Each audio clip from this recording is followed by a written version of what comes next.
अस्सलामुअलैकुम, क्या हाल है? होप ठीक होंगे, खैर से होंगे, खुश होंगे। अल्हम्दुलिल्लाह हम भी बिल्कुल ठीक है। ये मैंने आपको बताया था कि मैंने किचन टॉवल लाया है ये फ्रिज के हैंडल पे लगाने के लिए। तो अम्मी के पास मैंने दे दिया था कि अम्मी आप ठीक करके दे दो उसको। तो अम्मी ने इधर वॉल क्रो वगैरह लगा दिए हैं। अब मैं उसको लगा रही थी, लेकिन लगाने के बाद आइडिया हुआ कि थोड़ा ढीला है। ये जो फ्रीज़र पे जो लगा है ना वो तो आ ही नहीं रहा था, तो बस मैंने उसको निकाल दिया, बाकी फ्रिज पे रह गया है। अच्छा, पनामा में ना 30 का शाबान का चांद हुआ है, यानी ट्यूसडे से पहला रोज़ा। इंडिया पाकिस्तान में भी ट्यूसडे से ही था, लेकिन बस दिन रात का फ़र्क है। तो बस ये सहरी की तैयारी है। मैं अपने लिए बनाने वाली हूँ कीमा। तो बस उसके लिए मैंने यहाँ पर तेल ऐड कर दिया है, वही जिसमें हमने ब्रिश्ता बनाया था वही वाला ऑयल मैंने यूज़ किया है। और साथ में यहाँ पर चॉप की हुई प्याज डाल दी है। क्योंकि मैं हरा कीमा बना रही हूँ उसके लिए फिर एक चटनी तैयार करते हैं। यहाँ पर मैंने कोतमीर, पुदीना, हरी मिर्ची ये ले लिया है। साथ में फिर थोड़ा ज़ीरा ऐड कर दिया है, ये 2-3 इलायची हरी वाली, एक बर्फ़ का टुकड़ा और 4-5 काली मिरी और थोड़ा सा धनिया भी मैंने ऐड किया, शानी डाल दिया है और इसको अच्छे से ग्राइंड कर लिया है। प्याज जब हल्के से गोल्डन ब्राउन हो गई ना, तो यहाँ पर मैंने अदरक लहसुन ऐड कर दिया है, उसको थोड़ा सा भून लिया है। फिर साथ में कीमा ऐड कर दिया है। कीमा डाल के अच्छा सा भूनना है कि पानी वानी जितना निकलेगा कीमा से वो भी खुश्क हो जाए और कीमा अच्छे से भून जाए। फिर कीमा अच्छे से भून गया ना, तो अभी मैंने जो हरी चटनी बना के रखी थी वो मैंने ऐड कर दी है। साथ में दही डालूंगी। अच्छा सा हरा कलर का है इसलिए इसमें टमाटर नहीं जाएंगे, दही जाएंगे। साथ में लाल मिर्ची का पाउडर मैंने थोड़ा सा ऐड कर दिया है, धनिए का पाउडर ऐड कर दिया है और नमक। बस इतनी चीज़ें हैं, यही मसाला है। ये डाल के अच्छा सा भूनना है। जब पानी खुश्क हो जाएगा, दही का भी पानी और मसाले के साथ पूरा कीमा अच्छे से भून जाएगा, उसके बाद मैंने थोड़ा कलर भी डाल दिया है कि भाई ग्रीन कलर होना चाहिए। और ये फ्रोज़न मेरे पास वटाने थे वो थोड़े से ऐड कर दिया है। और हम तो इसको सोए की भाजी बोलते हैं, पता नहीं आप किसकी बोलते हैं, डिल इज इंग्लिश में बोलते हैं उसको। तो वो भी डाल दिया है और अच्छे से पूरा भाजी भी गल गई, वटाने भी गल गए हैं और कीमा अच्छे से भून गया है। जब अच्छे से सब भून गया ना, तो फिर यहाँ पर मैंने थोड़ा गर्म पानी ऐड कर दिया है ताकि वो जो कच्चापन हो तो वो भी भून जाए और तेल वेल भी अच्छा सा ऊपर आ जाए। और बस हमारा कीमा हो जाएगा डन। ये सहरी में मैं अकेले खाऊंगी, इसलिए मैं दोपहर में बना रही थी कि भाई दोपहर के खाने में बच्चे कच्चे भी खा लेंगे थोड़ा। बाकी सहरी में तो कोई ये सब नहीं खाता है, पर मैं खाती हूँ। ऊपर से डाल दिया है कोतमीर और हमारा हरा भरा कीमा बन के तैयार हो चुका है। सो चांद रात है तो बच्चों ने चांद वगैरह की दुआ पढ़ ली, मगरिब पढ़ ली, अब कुरान पढ़ने बैठे। माशाल्लाह गोल बनाए हैं कि 1-2 कुरान ख़त्म करें। इंशाल्लाह अल्लाह कामयाब करे, पढ़ने की तौफीक दे और फिर उस पर अमल करने की भी तौफीक अता फरमाए। तो हम सारे ही कुरान पढ़ने बैठे हुए हैं। वनहनु नुसब्बिहु बिहम्दिका तो देता हा वनहनु नुसब्बिहु बिहम्दिका वनहनु नुसब्बिहु बिहम्दिका वनुक़द्दिसु लक। फिर हो गया था तरावी का टाइम। तो तरावी में जाने से पहले आज जो खाने में बना है ना, वो हमारे यहाँ का स्पेशल यानी पनामा का स्पेशल डिश है। इसको हम कहते हैं तामाल। इसको भी बना के फ्रीज़र में हम रख देते हैं, फिर गर्म पानी में इसको खाली डाल के बॉईल करना होता है।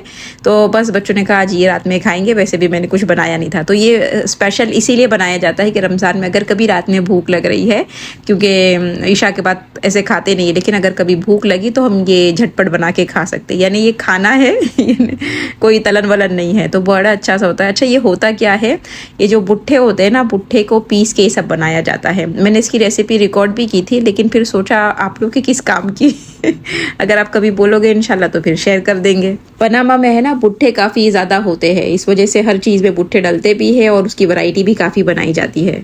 बस फिर खा पी के शोहर और बच्चे मस्जिद चले गए नमाज पढ़ने के लिए और हमने घर में पढ़ ली। या अल्लाह हाफ़िज़। हो गया है सहरी का टाइम और मैं आ गई हूँ किचन में सहरी बनाने के लिए। 4 बजे का कुछ टाइम था।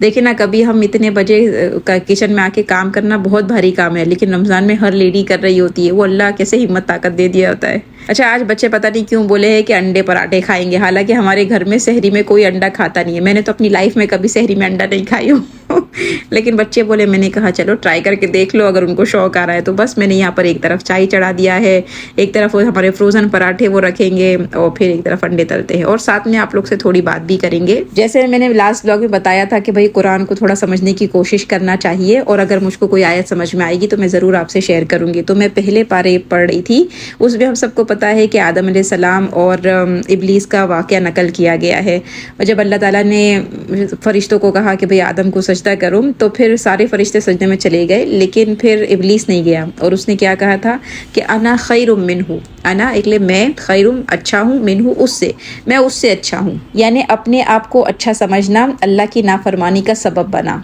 और ये शैतान ने किया। अब शैतान की क्या आदत बन गई कि इंसानों में अपने गुनाह और गलतियां वो भी डालने लग गया। कि आप देखे दुनिया बनी और हाबिल और काबिल का किस्सा किसको नहीं पता, कि काबिल ये सोचने लगा कि मैं उससे ज़्यादा खूबसूरत हूँ तो मैं ज़्यादा हकदार हूँ इस चीज़ की, तो अपने आप को उसने अच्छा समझा और अपने भाई को ही कत्ल कर दिया। फिर बात करें यूसुफ अलैहिस्सलाम और उनके भाइयों की, तो यूसुफ अलैहिस्सलाम के भाई लोग ने भी वही सोचा कि भाई हम तो उससे अच्छे हैं तो हमको मिलना चाहिए, अब्बा की तवज्जो हमारे पर ज़्यादा होनी चाहिए, उस पर क्यों इतनी है। इसी तरह फ़िरौन के बारे में आता है कि वो अपने आप को ही सबसे अच्छा समझता था कि भाई मैं हूँ, यहाँ तक इतना अच्छा समझता था कि मैं खुदा हूँ बोलने लग गया था। तो ये तो सारे वो वाक़े हैं जिसको कुरान ने नकल किया है। लेकिन यहाँ पर एक सवाल है, क्या हम अपने आप को किसी से अच्छा नहीं समझते?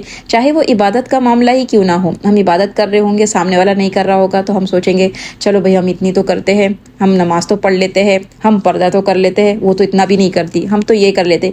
यानी सवाब का काम कर रहे हैं लेकिन उसमें हम अपने आप को अच्छा समझ रहे हैं।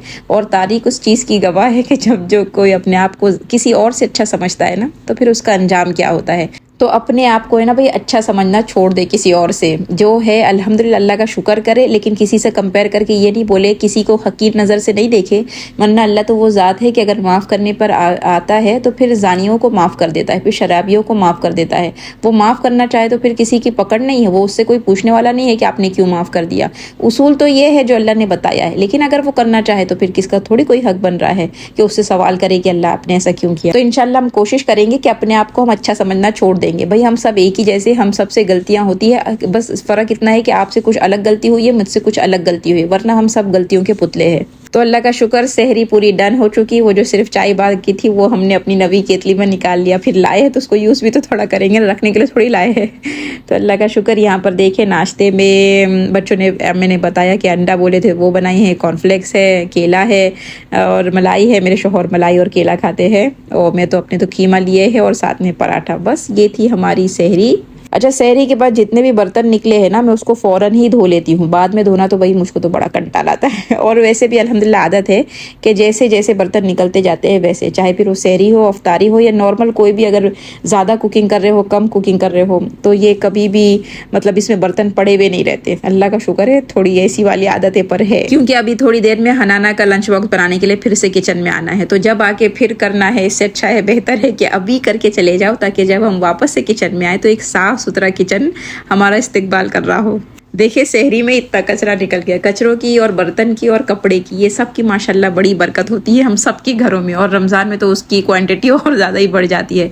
सो मैं ये उधर ऊपर रखती हूँ छोटा सा यानी बॉक्स कचरे के लिए, और भी जब वो फिल हो जाता है तो यहाँ पर डस्टबिन में बड़े वाले में डाल देती हूँ। हमारा मज़हब इतना प्यारा और इतना बेहतरीन मज़हब है कि ये सारे कामों पर भी हमको सवाब मिल रहा है। ऐसा नहीं है कि हम नमाज़ पढ़ेंगे तो ही सवाब मिलेगा, कुरान पढ़ेंगे, ये जो हम अपनी फैमिली के लिए सहरी अफ्तारी का इंतज़ाम कर रहे हैं, ये छोटे मोटे काम कर रहे हैं, तो ये भी भाई अल्लाह का हुक्म है, इस वजह से कर रहे हैं। सो हमको इस पर सवाब मिल रहा है, इसलिए आराम से किया करें। सो अल्लाह का शुक्र, किचन डन हो चुका, फजर की नमाज मैंने पढ़ ली है। अब माशाल्लाह मेरे पास 1 आध घंटा है हनाना को उठाने तक कि आराम से मैं बैठ के कुरान पढ़ सकती हूँ। तो बस कुरान पढ़ेंगे, इंशाल्लाह फिर मिलेंगे, जल्द मिलेंगे, तब तक के लिए अस्सलामु अलैकुम।